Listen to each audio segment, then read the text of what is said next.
No. I belong to, Uttarakhand. Oh, wow, Yeah, great. yeah. Have you heard of Nainital or these places? Yes, ma'am, definitely. Yeah, Like, those are very famous too. yeah. I was, So uh, so I okay. belong to that place. I mean, belong to means, but now since 2006, I am in Bangalore. 2005, 2005 end. So it's been almost, 15 years I am in Bangalore, but I have not could not learn Kannada still.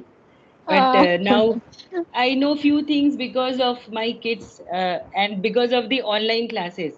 So my younger okay. one is studying in class second. So standard one, I attended all his online classes of Kannada. So now I Uh, understand little bit of Kannada. okay. Because for doing my kids' homework, I have to Ah, understand, no? So yes, ma'am, yeah, yes, ma'am. so That's great to that's hear. yeah. So we also had a festival on Sunday. It was Raksha Bandhan. We have uh, Ah, you know, ma'am, that everyone celebrates. I was yeah, about to yeah, ask how was your Onam, so yeah, I simply yeah. asked. No, yeah. Uh, So it's like, yeah, we if it was in college, it is great. No, we celebrate so many festivals, right? no, ma'am. So yeah, yeah. Uh, Good. So what about you people? Most of you belong to Andhra, right? In my class. Yes, ma'am, at least me. Yeah.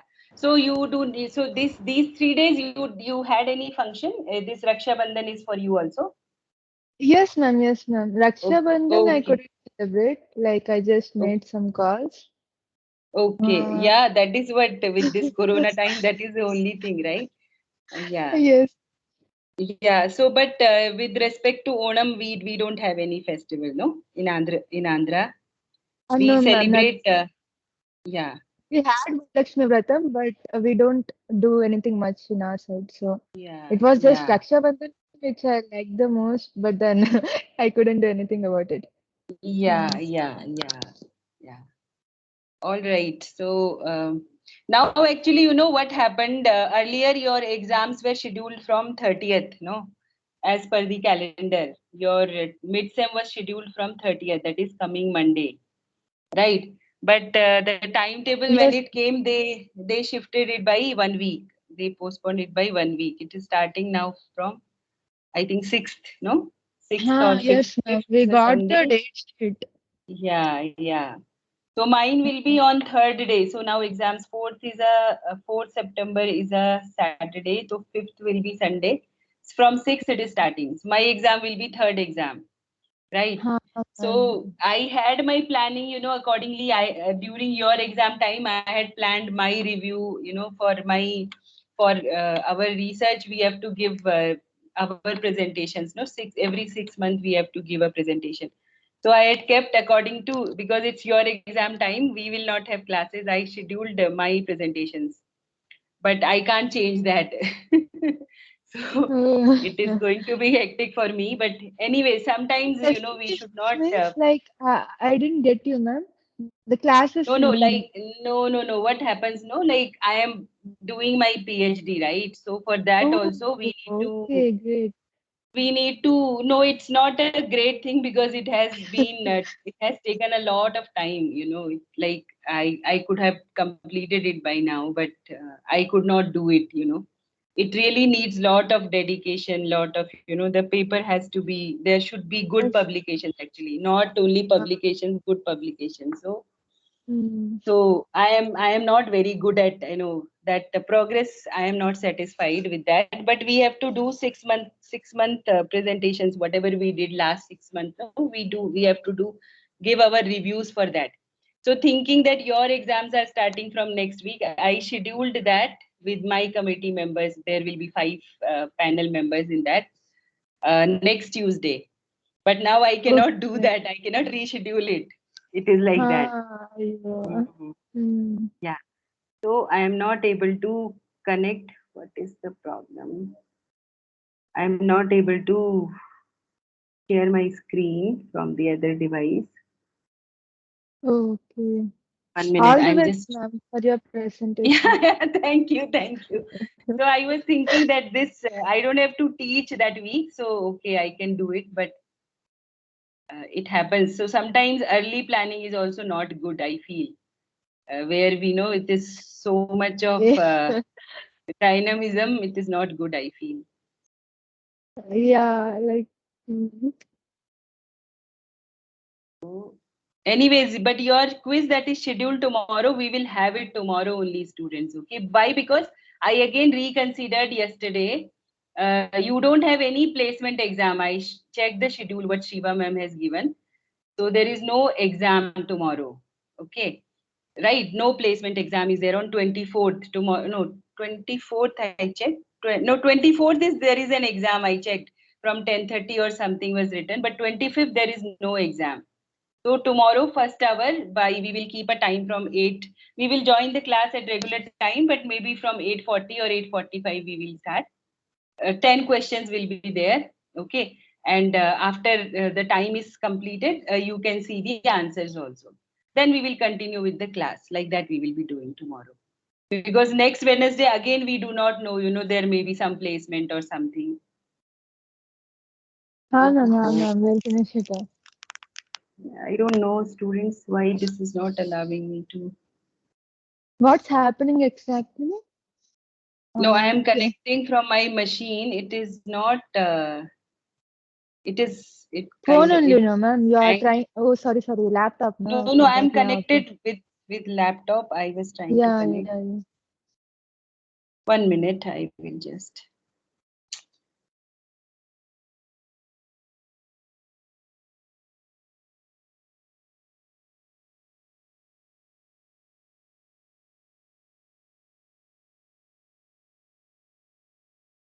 Really sorry, students. We are wasting time. No. Ma'am, it was a waste of time. Yeah.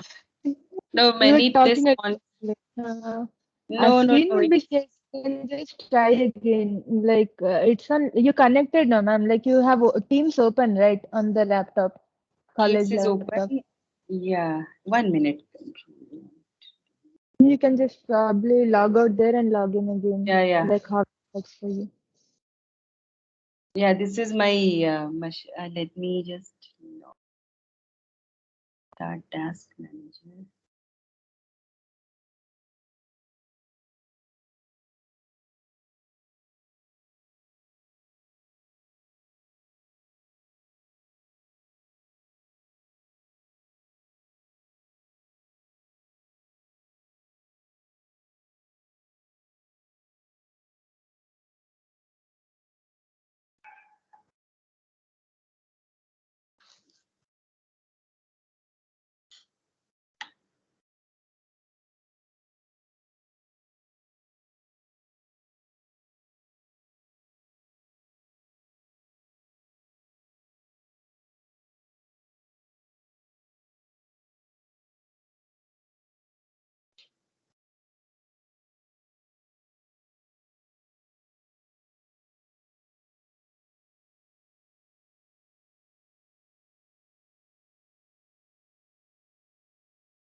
I close Teams. I am logging in again in my machine with Teams.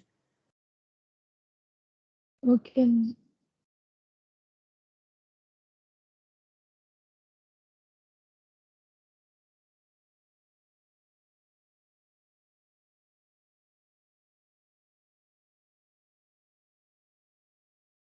So you people have one more quiz tomorrow. You were telling something, no? What Yes, time? ma'am. What time it is?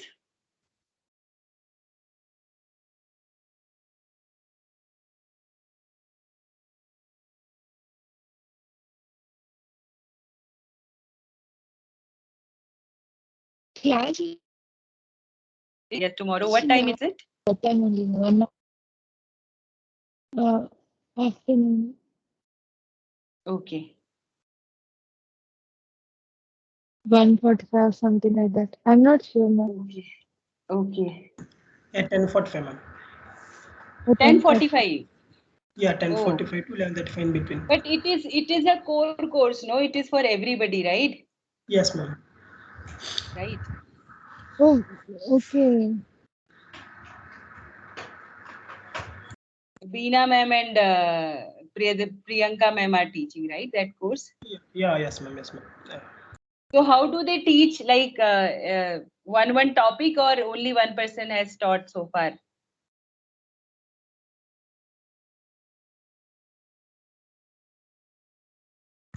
No, ma'am. Both are teaching. I mean, different topics.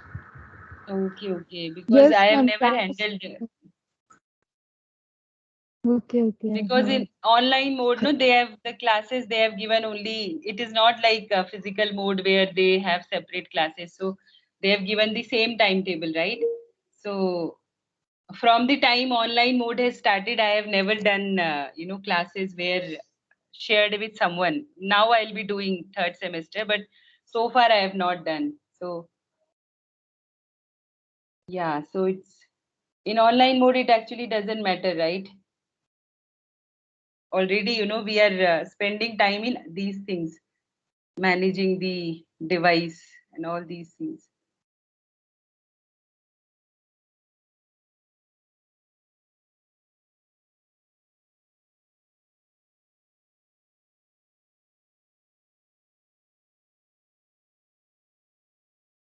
Already 9:40. Let me try again.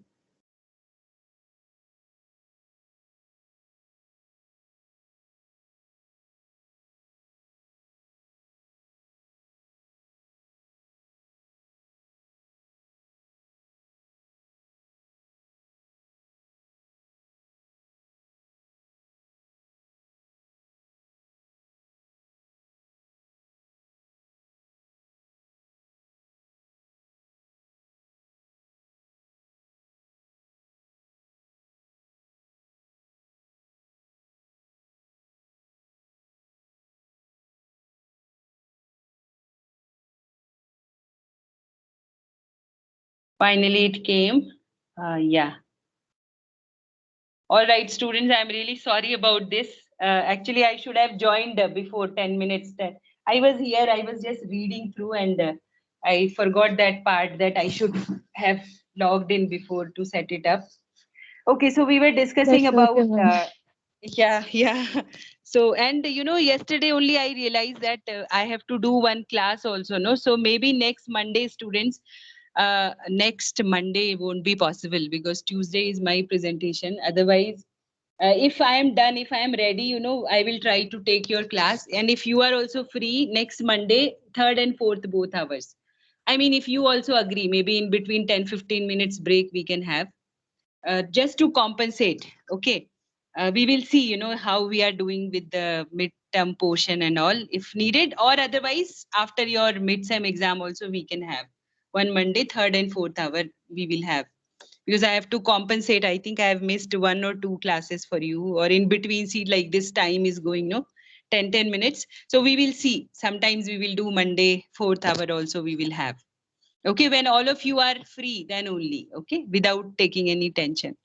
So we were talking about doubly linked list, and we discussed its advantage, and we also realized we were discussing about the delete operation, right? In case of singly linked list or doubly linked list with the complexity of constant time, right? So then, but we also considered that this complexity of constant time is considered when we assume that we already know what we want to delete. Okay, so let us just revise the procedure deleting from a linked list. Okay, why we want to do it is because we want to introduce a new concept. Okay, a small concept that may be useful based on a particular requirement. Okay, not every time. Okay, so what we are trying to say here is the procedure list delete that is given here removes an element X. Here my element X is, whenever we are using X, it's a pointer from a linked list that is named as L. Okay, and then so what exactly we do? We are saying that we actually update the pointers. Okay, but if the operation was not like this, LX, when I say LX, I am assuming that X is the pointer which I want to delete. I mean, the X is a pointer which points to the particular element that I want to delete. But if we wish to delete an element with a given key, we must first call list search to retrieve a pointer to the element. So, but now when we are considering list delete, we are assuming that we want to actually delete the key value which is pointed by X. So this is the code that everyone understands. Let's just read it out. If X dot previous is not equal to nil. Okay, then what we do is X dot previous dot next is equal to X dot next. Simple. I want to remove this X. So I go to X dot previous, but that should not be nil. If that is the case, then I am going to make X dot previous dot next was actually X is equal to X dot next now. So basically by this, we are checking the condition that the node which I want to delete is not a head node, right? X dot previous is not equal to null means it is not a head node, because if it is a head node, then I cannot do this. X dot previous dot next is equal to X dot next. What I will have to do is I will have to make that the head node becomes the, this X becomes the head node now. No, sorry, X I am deleting. So the head node will be equal to X dot next, right? So I need to check before deleting. I need to check if X is a head node. Similarly, if X is not a head node, then if X is a head node, then this is what I have to do. L dot head, that the head of the list becomes X dot next. Simple, because I had to remove the head node. This is how I have to process. Then next thing, if the node I want to delete is the last node, if X dot next is not equal to nil. Okay, so if it is not equal to nil, if it is in between, then I do X dot next dot previous is equal to X dot previous. Right? Simple. If it is not the last node, then I have to do it like this. Right? X dot next is not equal to nil. The next, I mean, it is not the last node. If it is not the last node, then we are going to make it X dot next dot previous is X dot previous. But what if it's a last node? Then what do we do? If it's a last node, I can simply remove it, no? So why do I check this condition? If next is not equal to nil, means it is a in between node. Yeah. So basically I am checking that if it is not a last node, then the previous X dot next previous X dot next's previous will become X dot previous. Right? But because if it is a last node, then there will not be something called as X dot next. No? If it is a last node, then there will not be something called as X dot next. I don't have to do anything, right? So because if it is a last node, then it will not, X will not have a next node, X dot next. Okay, so we are just showing here that figure 10.3c shows how an element is deleted from a linked list. And we also mentioned that list delete runs in O1 time, but if we wish to delete an element with a given key, theta and time is required in the worst case, because we must first call list search to find the element. What is figure 10.3c? Yesterday we saw that was figure 10.3c, wherein we were deleting one element, 10.3c. So what we did was we deleted element number 4. We did not consider this boundary condition, whether if it is a first node. Now simple, if it is a first node, I have to make, if I wanted to delete 25, I have to make 9 as the head node. If I wanted to delete this one node, I will just delete it, right? I will just delete it because it is the last node. So I cannot do any, I cannot make the next, this 4, I cannot make, this will be pointed out. I have to do other kind of things to maintain that now this node has been removed. So I have to take care of these pointers where they are going to go, right? So like that, we need to check the boundary conditions, right? So what we are saying is these, we are calling these as overhead sometimes, we are calling these, the checking these two conditions. If X dot previous is not equal to nil, that we are checking, and also we are checking if X dot next is not equal to nil, right? These two conditions we are calling as overhead every time. Every time I want to delete a node, I need to check this, right? So we are calling this as overhead. So we introduce a new concept that is called as Sentinel. Okay, that helps us that we need not check these two conditions. Okay, what exactly a Sentinel is. Okay, so what we are saying is the code for list delete would be simpler if we could ignore the boundary conditions at the head and tail of the list. Okay, so this was the boundary condition that x dot previous dot next is equal to x dot next and x dot next dot previous is equal to x dot previous. Means what? Whenever I am doing a list delete, see in the book it is given like this: list delete with the bar. It's an updated list delete operation. Previous one was list delete lx. Okay, so in list delete lx, I am checking these two conditions, if this, and also I am checking then with else, and then again I am checking this if condition. So now in the next part version of the code, we are not checking these two conditions. We are just making x dot previous dot next equal to x dot next and x dot next dot previous equal to x dot previous without checking these two conditions. That's how the code is updated. Now, how this is possible? This is possible if we introduce a dummy node. Okay, that is called as a Sentinel. Okay, so a Sentinel is a dummy object that allows us to simplify boundary conditions. Okay, for example, suppose that we provide with the list L an object L dot nil that represents nil. Now we are saying that to represent something as a nil, okay, to say something that is null, we are saying that we have an object L. We have an object that has everything as nil. It does not have a key, but it has pointers. It's a null object. But we are introducing that null object because we do not want to check these two conditions before performing a delete operation. Okay, so this is the theory behind the text I have directly taken from the book. I will come back to this text because it is important. Okay, I don't want to miss out anything specific about Sentinel, but let me go to the picture first because it is more clear from the picture, and then I will go back to the text. Okay, so what we are saying is L dot nil. This is a Sentinel. Okay, what is it having? It is not having any value inside. Okay, and you see that there is a pointer which we are saying L dot nil. We can call it as L dot nil. L dot nil becomes the very first node of the list. Okay, so this is an empty list and it's a circular doubly linked list. So what is a Sentinel? Basically, Sentinel is an object. Okay, so for the first example is the first figure is you have a circular doubly linked list with a Sentinel. Okay, and the Sentinel L dot nil appears between the head and the tail. Okay, so between the head and the tail, suppose this was the previous list that we had seen in 10.3. Now this is figure 10.4. We have the same list 1, 4, 16 and 9. Okay, and what we have done is now my linked list, earlier I had a doubly linked list. Now we are having a circular doubly linked list.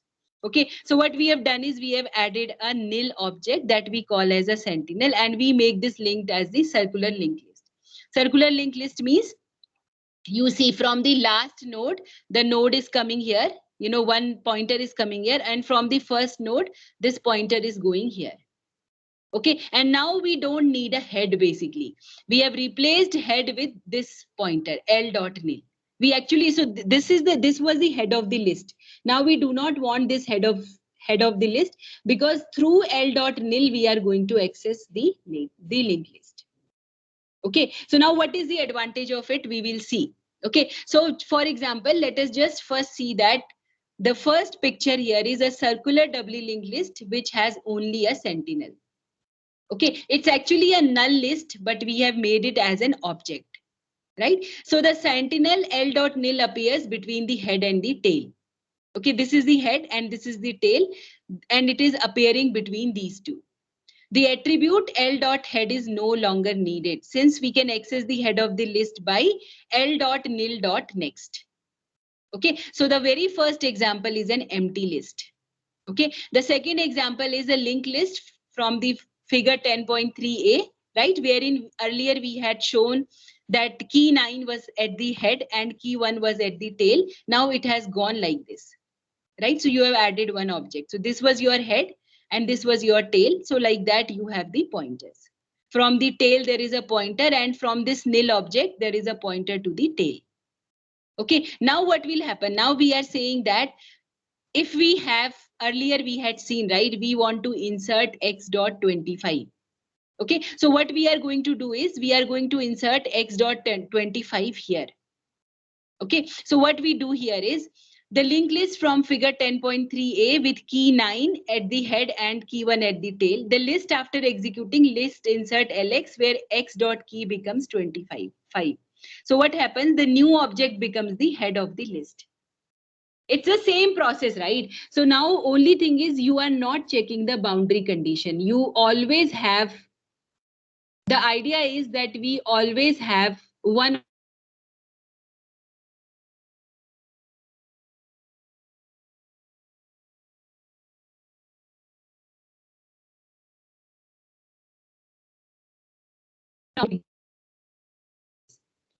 what we are trying to say is we are not checking the boundary condition here. Okay, so whenever I want to perform an add, okay, whenever I want to perform an insert operation in the list, I will just say that I will add it to the l.nil.next. Right? Accordingly, I will work. So even if my list was empty, this was the very first node, or there was nothing, okay, so I need not check any boundary condition. And similarly, if I want to delete this one I have deleted, right? If I want to delete, I need not check whether this was a last element and accordingly I have to work. I just have to make these pointers move around. So what we are trying to say is whenever we have an empty list, or maybe there was a list which has only one element. Suppose we have a linked list, we have a list which has only one element, let us say 25. And now I just want to delete that 25 also. So I need not worry whether the list will be empty, what will happen with the pointers, because empty list is also represented by an object. Okay, so we need not check the boundary conditions if we introduce this Sentinel. Okay, so what is the advantage? The advantage is, I am going to the theory part. The advantage is we don't have to check the boundary conditions. Okay, so this is what, but this, as this is a definition of Sentinel, but the Sentinel has the attribute of the other objects in the list. So whenever we have a reference to nil in the list code, we replace it by a reference to the Sentinel l.nil. What we are saying is, suppose in the previous case when we had when we are writing code using a nil object or null object, now we will replace it by l.nil. Okay, so you can just read through the theory. That is what we explained there, that this is how it is going to work. Now a real question for you all. Okay, so the idea was that, let me go back to the code.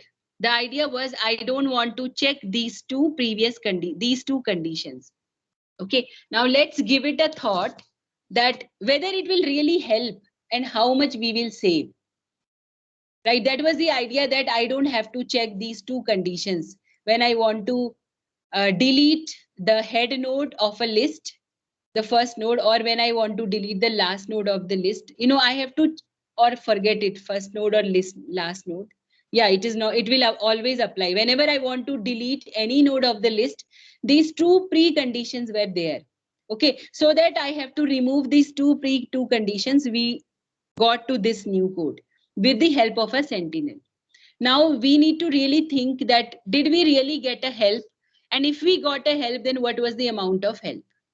I mean, if we improved on the time complexity, then what is the amount of the complexity that we saved on?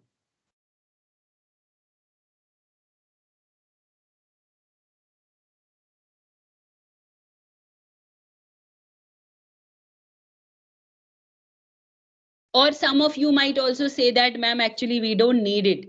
It's not at all useful.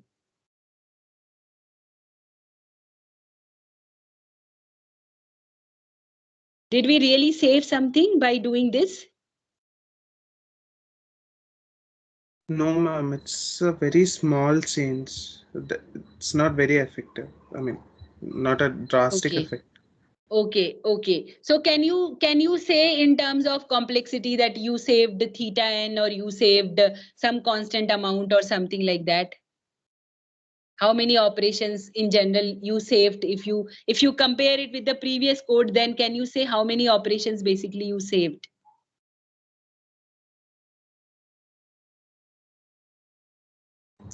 Two comparisons, ma'am. Two comparisons you saved. Very good. So basically, we saved a constant amount of time. That's it, right? So maybe two comparisons which we will call it, which don't even relate to, you know, the which is not even of complexity n. Okay, so what we saved was some constant amount of time. Okay, then what is the use of it, right? What is the use of it? Where it can be actually useful?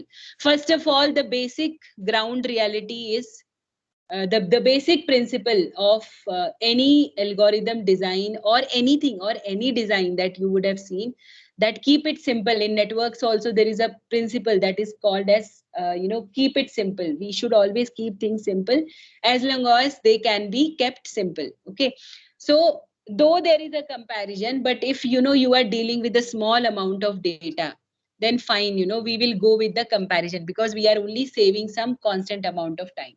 But we are talking about a situation, wherein, for example, we are doing something in a loop. Okay, it's a big loop and we have a lot of deletion operations, for example. Again, these things, when we study the complexity, we study, why do we basically do complexities? We consider that particular operation in large amount. Okay, where, so you can say that it will help where, even though it gives you benefits in terms of constant time. Okay, but when there are large amount of data, to be deleted, if you are dealing with such a problem, it may help. Okay, so and it also, makes your code look simpler. So basically Sentinel is used, okay, at times when you want to give a good look to your code. The code looks simpler. Okay, it is easy to comprehend, it is easy to understand, basically. Okay, so let us see some of the advantages of it. So you saw this. Okay, so we also say that Sentinel rarely reduces the asymptotic time bounds of data structure operations. Rarely they reduce, but they can reduce constant factors. Okay, the gain from using Sentinels within loops is usually a matter of clarity of code. Okay, rather than the speed. Okay, so the linked list code, for example, becomes simpler when we use Sentinels. Okay, but we save only constant time in list insert and list delete procedures. We save time, but some constant amount of time. Definitely. Okay, but in other situations, however, the use of Sentinels help to tighten the code in a loop. Okay, thus reducing the coefficient of, say, n or n square in the running time. Now it depends. If you are working inside a loop, Sentinel may help you, and if the code is really large, so it may give it has been tested that it may give you the saving in running time of n or n square. But definitely we have to use Sentinels judiciously. It should not happen that you are actually spending more memory, right? Because you are introducing one more node, so two more pointers. Okay, so when there are many small lists, the extra storage used by their Sentinels can represent significant wastage of memory also. Okay, so again, the use has to be judicious. We have to, based on the kind of algorithm we are having and what will be the where all the algorithm will be spending most of the time. Accordingly, you have to use the Sentinels. Okay, students, one more thing I would just like to say. Okay, I have not put it in my slides, but if somewhere, if you read the books, you will find that 80-20, or in compiler designing, probably you would have read where we talk about code coverage. Okay, what is the meaning of code coverage? So you have written a big code, for example. Okay, I mean, not exactly code. Let me talk about an algorithm. We are talking about an algorithm. We have written a big complex algorithm. Okay, maybe some 30 lines. 30 line itself is a complex algorithm. 35 lines algorithm you have written. But there also 80-20 principle applies. Okay, what is the meaning of that? That, most of the time you will realize that 20% of the 20% of the code is actually utilized most of the time. Rest 80% is the supportive code. You would have seen, just imagine how you write an algorithm, or for more keeping it more simple, just imagine how you write a program. Initial structure of the program, then you say int this, int that, you define, you write the functions, all those things. Then there is there is one or two big portions of your program, very important portions of your program. For example, for loop, right? So that for loop always calls some particular function, and you initialize it from 1 to 1000. So that is the piece of the code that you can say that 20% piece of the code runs most of the time. Rest 80% of the code is the supporting code.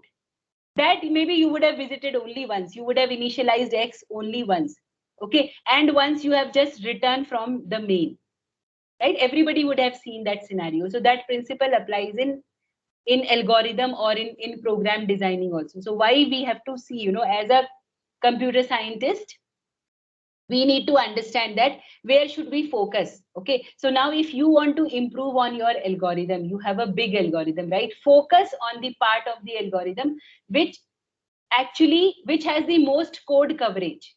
Okay, code coverage means which runs maximum number of times. So even if you run your program one time, but there will be a piece of code that loop is executing 1000 times. So if you want to improve on code, so you need to improve on that portion of the code. Okay, so that is what we mean here. So if we are coming to a situation, which has a loop, for example, and that loop is running many number of times, that the Sentinel can have a great effect. Okay, so that you will see students that, anytime, when you want to improve, you may be doing your projects, right? Most of you are doing your final year BTech projects you are doing. So whatever algorithms, or as a computer scientist, whatever you do, students, you must write your own algorithm. Make some framework. Okay, so most of you may be doing machine learning kind of a project. Very good. Okay, or any kind of project you are doing, you try to write your own algorithm as your BTech final year project.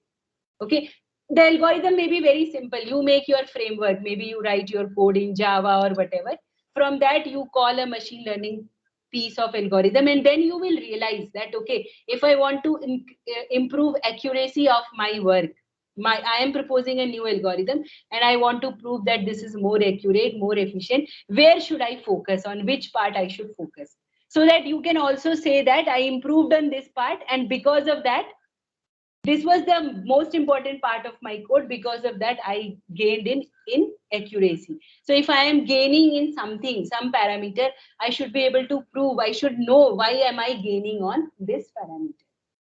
Okay, so that was the story, students. So I just tried to tell you that the connection, that where we should improve on the code. What is the benefit of learning your algorithm design? So anything you do, okay, any algorithm you do as part of your BTech project, or you do any project, you must focus on, try to identify. See, anybody can write a code, right? Anybody who learns Java, who learns Python, who learns any other language that is popular, right? C++ or whatever. They take as language certification courses. They take from, there are so many institutes. They take and they also get hired. They do some jobs, some programmers job they do. They go to the industry. How we are different than them, right? We must have a differentiation with them. We have done engineering degree, right? We must understand this algorithmic concept, that when I write a code, I simply don't write some code which actually is of high complexity. I understand what is the structure of my code, and I try to write an efficient code accordingly. That's how we are different, right? That's how we are different. Then anybody who is just taking a certification in Java, and maybe he's sitting just next to you, he has taken a 1-year Java certification, 6-month Java certification, and you have done a 4-year engineering in computer science, right? And maybe he has only spent 10,000 rupees and you have spent lakhs in doing your engineering. Then you are sitting together and doing the coding. So you must understand how you are different, right? So because you are able to analyze probably the code efficiency, and you are able to perform better. Okay. So this is so that's about the sentinels. Now quickly we will revise stack. Stack is, it's last in first out structure. For example, picture the stack of plates at a buffet. Okay. So you can implement it with an array or a linked list. right? Array or a linked list. Everybody knows about stack. So if I'm implementing it with an array or a linked list, I can have a pointer which I call as top. So top always points to the place where I can keep the next element. I can insert the next element. Okay, so suppose I have push 1, 2, 3, and then when I do pop, I will get 3, 2, and 1. Everybody knows this. Knows this, right? So quickly we will see stack. So we want to do the empty operation. Check if stack is empty. So if I want to check whether stack is empty and I've implemented stack with array, what do I need to check? Right? I will check that whether the top is at the index 0 or not.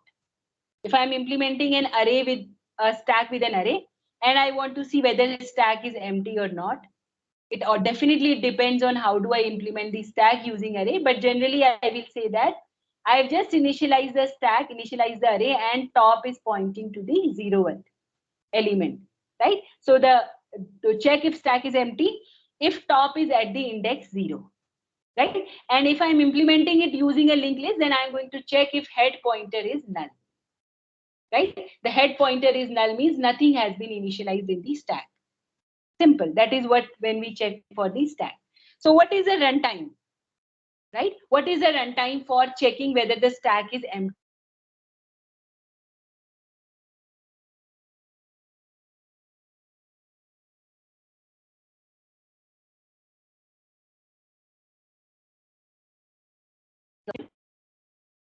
What happened? In between the network, there was a network glitch from my mobile students.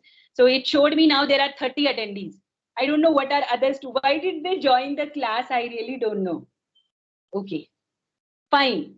Forget about them. Runtime students, yes. Anybody can say no. Shall I take the name? Order of 1. Order of 1, yes. Order of 1. Because you are just checking one condition, right? So it's constant.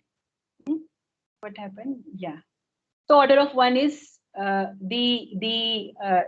is the time when you check whether stack is empty or not. So now what about the pop operation? Pop operation removes the top element from the list, but it also has to check if it is empty. Okay, if the stack is empty, then the condition is called as overflow. If it is implemented using array or if it is implemented using linked list, what is the complexity?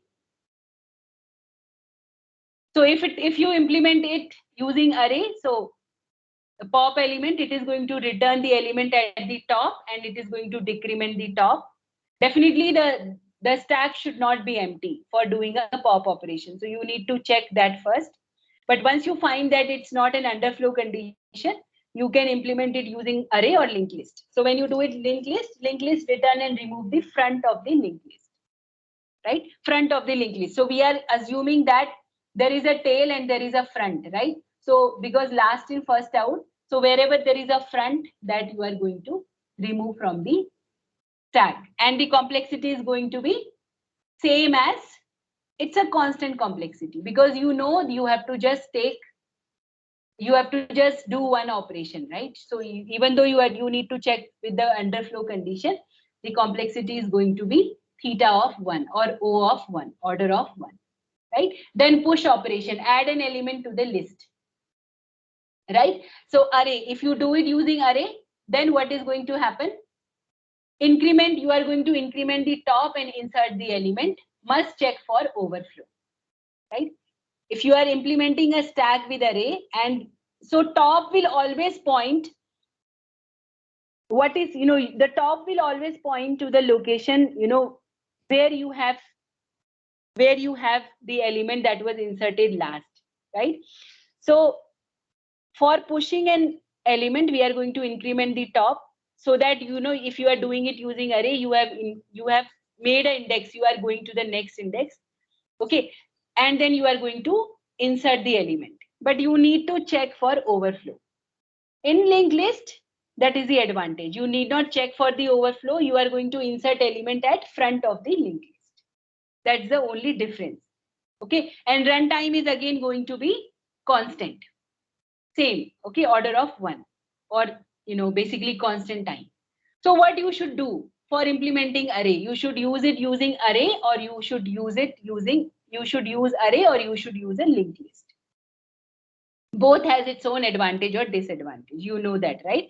So in context of array, we say that array is more memory efficient, right? You don't have to deal with the pointers. Okay, more memory efficient. And if you talk about linked list, so linked list has the advantage that you don't have to worry about the overflow. You need not even check the overflow condition with linked list.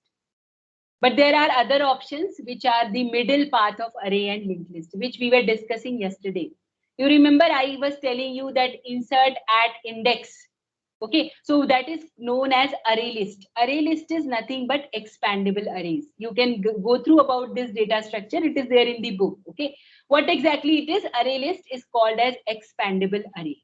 It is a compromise between the two, array and linked list. So it is like array only. Okay, you can see it like this. Array list is like an array only, but it allows you to insert element in between. Yesterday we discussed, right? Insert at index. That also it allows. Array list. Okay, in between you are able to insert a new index. But then I told you, right? You will have to shift all the indexes which are coming behind. Right? So because of that, all operations will not be O1. Yesterday we discussed, right? If you want to insert that particular index, then you have to do n shift operation. So it will not be O1, it is going to be On. Right? So that is what is your array list. So in between, you can actually go with, if you want to take advantage of both, you can go for other data structure that is called as array list. So now what is the usage of stack? Right? All of you know many usage. So we will talk in terms of computer science. What are the usage? Okay. So one usage, everyone will tell me that, function, recursive functions, right?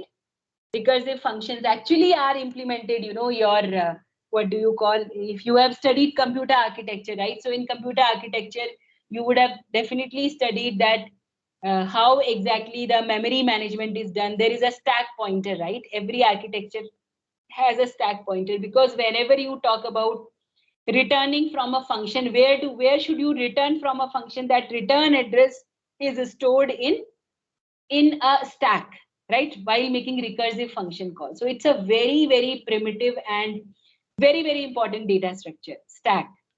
Okay. So that is one use. Everybody will say recursive function call. Any other use? Which you have used in some other data structure, you would have used to implement some other data structure.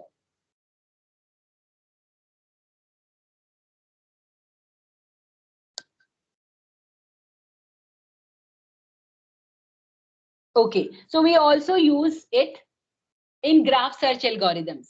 Okay, so first usage I have written here, runtime stack. The meaning of runtime stack is when actually memory management happens. The stacks are created. Wherever you say you are in main, then you call function 1 calls function 2. So function 2 should return to function 1. Where it should return, that address is kept in a stack. That is the first use of stack. That every architecture uses a stack. Then the another use is graph search algorithm in DFS. Your mind must be going to, okay, how do we do DFS, depth first search? Okay, so in depth first search also we use stack. So you must be thinking how, yeah, you should apply your mind. We will come to depth first search when we did, that is the next topic, the graph algorithm. There we use the stack. Then syntactic parsing, you have recently studied. In compilers, we use a stack. Right? So in compilers or in your, what is that? Your, something I remember called as push down automata that you would have studied in FLA. You want to check the number of opening parentheses are same as number of closing parentheses. Right? So what you do while making your push down automata or some other automata, I don't remember exactly. So you check, okay, whenever you get any opening brace, any opening parenthesis, you put it to the stack. As soon as you get a closed parenthesis, you pop the stack. Insert the stack, pop the stack. After you have done the whole exercise, what should happen is you should be left with the stack should be empty. Syntactic parsing we do, right? In compiler designing, you would have seen whenever I want to see the same thing, you can apply for, wherever you want a next component to come. You have a curly brace and you want to end with a curly brace. So you put it in the stack, and every opening curly brace, you put it in the stack. Every closing curly brace, you pop out from the stack. So in syntactic parsing, in compilers, in many other cases, we use the concept of stack.